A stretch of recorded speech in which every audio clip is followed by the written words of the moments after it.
Well, to talk about the issue, we are happy to have in studio with us right now Lloyd Axworthy, former Minister for Foreign Affairs in the Chrétien government. Mr. Axworthy, good to see you again. Thank you for the time. Nice to be here. Thank you. So the Prime Minister will not be attending this take note debate in the House of Commons this evening. I'm wondering what your reaction to that is. Does that take away any of the impact, the potential to get clarity on a number of questions right now? I agree with that. I mean, I think having a debate was a very good step, and I give credit to some of the Liberal MPs who sort of pushed for an accounting. The fact that the Prime Minister wouldn't be there for it, I'm not sure his reasoning, and I'm sure it's good reasons of state, but nevertheless, this is an important moment for Canadians to find out what's going on. And I think in particular, as you know, the Prime Minister had a conversation with Donald Trump on Sunday. What were they talking about? Were we talking about further commitments? Well, what was the nature of the conversation? I think this is an opportunity to not only to lay it out, but to hear back. Well, so much of the attention has been on the Prime Minister's shifting response to the conflict and what's taking place right now in the Middle East. Would your questions be about the shifting response from the PM, or would it be specifically about that weekend phone call with Donald Trump? I think that's, Michael, that's just part of a pattern, I think. I am concerned that step by step we seem to be moving towards more of a direct involvement. The Prime Minister said hypothetically we could be helping out on the Gulf. The Chief of the Defense Staff has sent people there to negotiate with them. And what concerns me about that is that running parallel to that track is the fact that we've got literally tens of thousands of Canadians in a war zone that's going to get, I think, more risky, more difficult.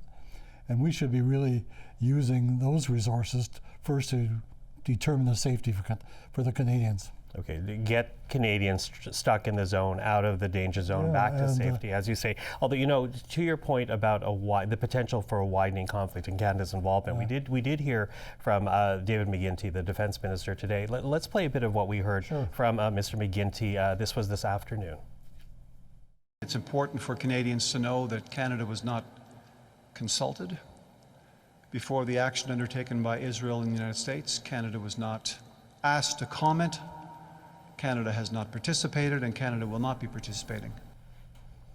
Okay, so underlining the last words there, that Canada would not be participating, does that address any of your concerns about this country being Well, I was very careful on his words that he was saying, we're not participating in the so-called Epic Fury campaign, but are we going to put people on the ground to provide defensive measures for UAE or for Qatar?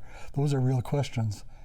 At the same time, as I say, we're really lacking resources to get people out and evacuated, and also because this war is really, the old saying about you unleash the dogs of war, you're not sure where they're going to go.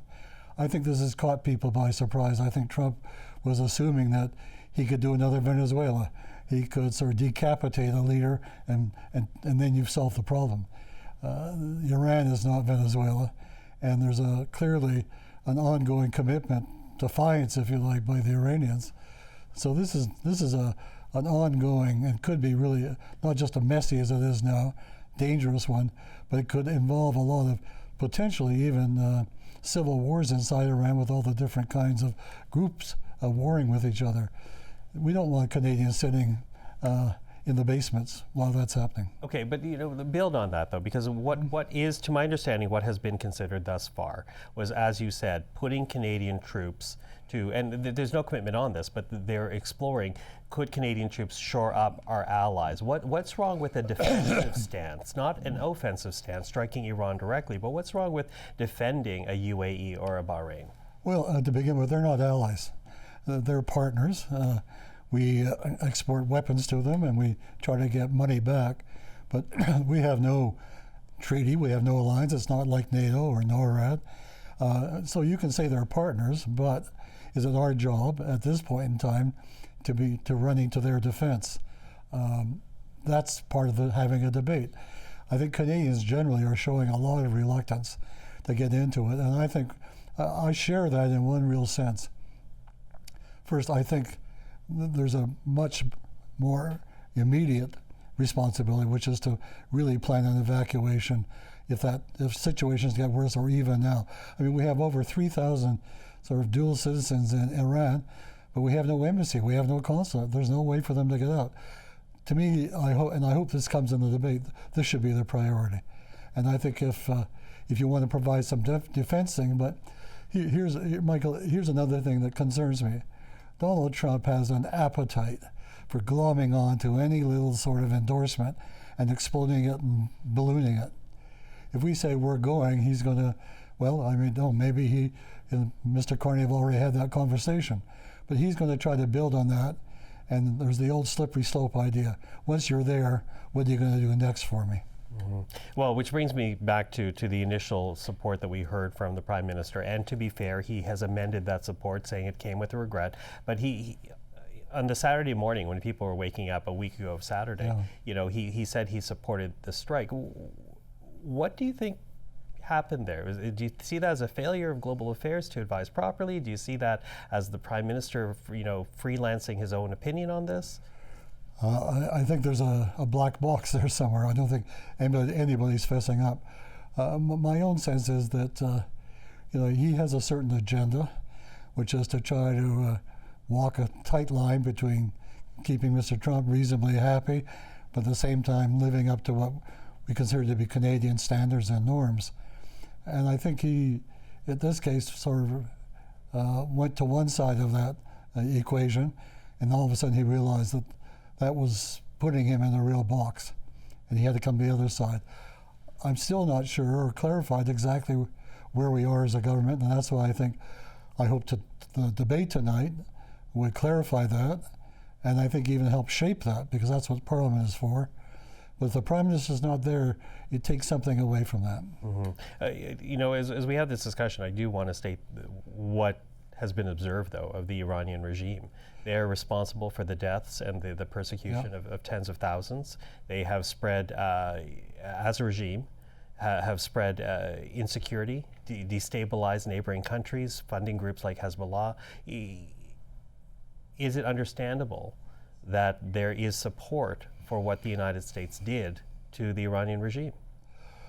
They don't have much support in their own population. I mean, and I think people are saying there's no question that it was a repressive organization.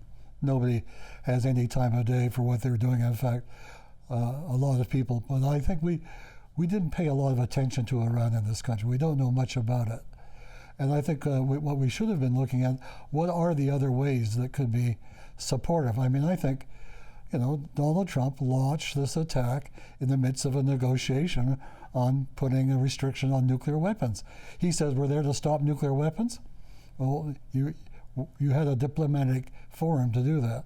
And at the same time, remember, he's the guy that tore up the standing multilateral agreement that was done in 2015.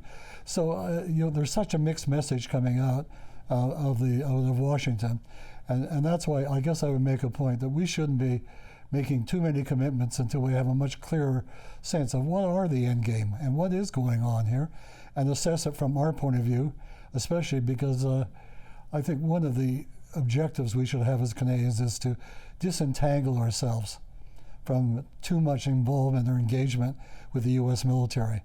We're going to have to be a little bit more independent when it comes to dealing with Mr. Trump in the Arctic and our border issues.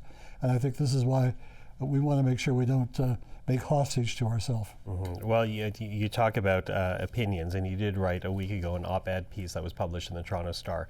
And in it, you noted that Canada essentially is a country that relies on law more than actual force to ensure its security. So to borrow a word that you used in that same op-ed piece, was it reckless for the Prime Minister to support the strikes? Yes, I think it was, the timing was not right. I mean, I don't think there was any sort of immediacy. I think a Prime Minister of Canada has a responsibility to Parliament, to be accountable, and to find out what Canadians think, and not to make unilateral decisions about, in this case, a unilateral aggression by Trump and by Mr. Netanyahu. Mm-hmm. Is there a way the Prime Minister can walk back those statements? I know he's tried to amend it. Is there a way for him to be able to walk it back without offending the Americans while acknowledging in some ways, the international law? Well, I think there's going to be lots of opportunity. This is a war that is going to require a lot of engagement, not necessarily on the end of a gun or an airplane. Refugees are going to be pouring out, displaced people, rebuilding. I mean, there's a whole series of things that if you really want to help the Iranians establish something, then I think that's where Canada can play a very important role, and that's why we shouldn't compromise ourselves. Okay. Lloyd Axworthy, always appreciate the time. Thank you for coming by this evening. It was nice to be here. Thank you, Michael. And that's Lloyd Axworthy, former Minister for Foreign Affairs in the Chrétien government, a time he's written about in his book, My Life in Politics, a worthwhile read from Lloyd Axworthy.